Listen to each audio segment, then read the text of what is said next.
Welcome back, you guys. So today we're going to be doing the very neurographic part of this, if that makes any sense. Hopefully you watched that video from last time and you have an understanding when I say neurographic. You know what that means, right? We're connecting those brain cells to the rest of our body, and in doing so, through the different movements and lines that we add, we are going to be just kind of releasing stress or tension and kind of making sense of chaos, which is what we're putting down on the paper, right? We're putting chaos down and then we're turning it into something beautiful. So we're making sense of something chaotic. That's the goal. So that being said, step number 1 today, we're going to be using a piece of plain drawing paper. Now you can see it, mine's a little bit smaller. I actually cut mine in half just so it fits in this space better so you guys can see it all on the camera. But you just go ahead and use a piece of plain drawing paper, like the one where we got a big stack of it. Don't use one of your specialty pieces of paper. Not yet. That's not for a few classes, okay? So I've got my piece of paper here. This just for that extra like relaxing, de-stressing quality. We're going to go ahead and we're going to write either an intention or something that's stressing us out or causing us maybe some anxiety or just something that's like weighing on your mind right now. Go ahead and write that down on the back side of your piece of paper. Now, I'm not going to show you mine. But here we go. You can see I'm actually writing words too. I'm not just doing like scribble scrabble. This is like real. I'm writing it down. So here we go. I gotta finish my thought. Okay. I'm not gonna show you what it says, but flip it. There we go. So my intention, my thought is on the back side. Something that's kind of stressing me out right now. So next I want to tape my piece of paper down either to like, it could be a paper bag from a grocery store. I've just got a bigger piece of paper here that I'm going to be taping it down to. Actually, I should be smart because this one's taped down to my desk. Here's what I'm going to do. I'm going to get another piece of paper to tape it down to. That way I can swap it out when needed. Okay, here we go. I'm grabbing a piece of tape. This is just masking tape. Measure it out so it's big enough. Now, I'm not going to actually tape it down right away. This is going to seem kind of strange, but you can use either like your skin. If it's too sticky of tape, please don't do that. You can use like your shirt. Got my hair in there too. Basically, we want to deactivate our tape a little bit. So if it's really sticky, that it's not going to end up ripping your paper later, because this is going to turn out pretty cool. And it's not your final project or anything, but it's still going to be cool and you might want to save it. And so by deactivating the tape a little bit, basically what we're doing is when we rip this off after next class, once we're done watercoloring it, it won't tear the paper as much, or hopefully at all. So yeah, it's just, you can tell, you can probably hear that. My tape is real sticky. If yours isn't, if you're like, mine's not that sticky to begin with, I wouldn't even worry about this step. But once again, I'm just going to kind of deactivate it by getting a little bit of lint on there. Apparently a little piece of hair on that one. And when I'm putting it on here, you'll notice too, I'm not going like crazy. I'm trying to make sure that I'm kind of going straight with it, because it is going to make a little border around the edges too. It'll almost look like a little matting around the edge, so that can be kind of cool. So deactivate. And we got one more to do after this. That one kind of stuck on itself. Once again, just making sure those edges are nice. Because I want it to look like a nice little like ring around the edges. That's what I want it to look like when all is said and done. I'm going to learn my lesson. Get my hair out of the way there. Okay, deactivate. Oop. Oh, I totally messed up that edge. That's okay. Alright, now it's all taped down. Just like that. Hopefully you've got yours taped down through all that chaos as well.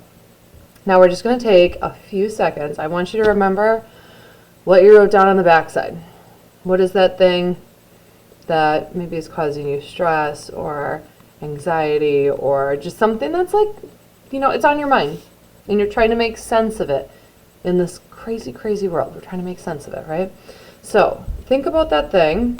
I want you to think of like the best possible outcome, the best possible solution, or like something that just could be amazing coming up in your life, and think about how you're going to go from that point A, where we're maybe currently at, to that point B where it's all been resolved and it's all just great and wonderful. And so just start making those lines. Now, I don't know if I mentioned this, but I am using that Sharpie brush that we got. It looks like this. It's hard to see what it says. There we go. Sharpie brush. Really any permanent marker would do too, but that's what I'm using for this one. It just flows really nicely. So you can see I've got a chaotic line going on there, don't I? So from here, you know, if I had any lines that were maybe kind of like that and don't go all the way to the end, you would want to just somehow bring it so it goes off the page. We don't want any lines stopping in the middle of it. If you notice that the balance is off, like right now it's a little heavy here, you know, it could maybe use something up there to balance it out. So you can always add stuff too. I'm going to grab my tea here and just kind of trace. Actually, I don't want to do that. This is a new mug. If it was something that maybe wasn't, or here we go. I've got one that's black color, so that's going to be better. So something I can kind of just trace around. One thing, you could just do this entirely neurographically. I just wanted to show you, like, if you choose to add things like circles in there, you can always find something that's circular to kind of trace around. That one I got a little funky there, but that's okay.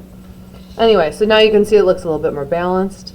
Once I have that done, you're going to go ahead and thicken up some of the lines. Turn those jaggedy corners into beautiful rounded edges.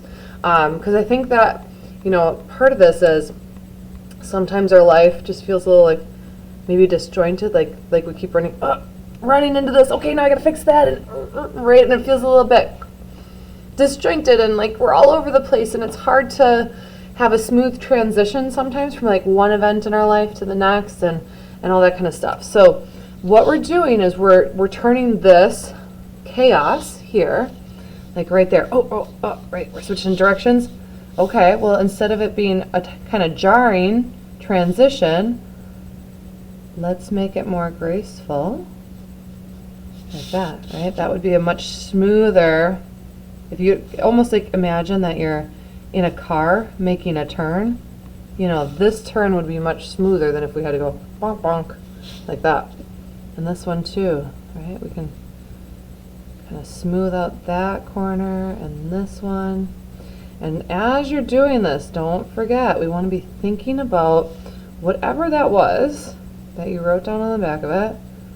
It's kind of weighing on your mind. Think about that. Maybe this will help kind of calm your nerves a little bit when you're processing that information. I think we're all going to have a different experience, and your experience will also just be different every time too. You know, your experience one day isn't going to be the same as your experience another day. And we call this life, right? Like that is basically the definition of what life is like, isn't it? Okay, so you can see I'm thickening some of those. Some of them are staying more thin, but I'm rounding out all of those edges. Some parts of my line are getting thicker as I go, especially as it comes closer to any of these corners that we're rounding out, smoothing out, and you can see where we're going. All right, I gotta zen out for real, so I'm gonna turn off this camera. I'm gonna have you guys do your thing. I'm gonna do mine, but basically our goal is that before next class, we want this to have that kind of neurographic look that we've been seeing, where all those corners, all those edges that might be a little bit jarring at this moment, that they're going to be smooth and curved and really have a lot of flow to them, turn on some peaceful music. You know, do make it so that you're just in a space by yourself. Try to see if you can kind of get in that almost meditative, like calming zone as you're doing this, so you're getting that benefit of doing neurological artwork. I hope you enjoy. See you next time.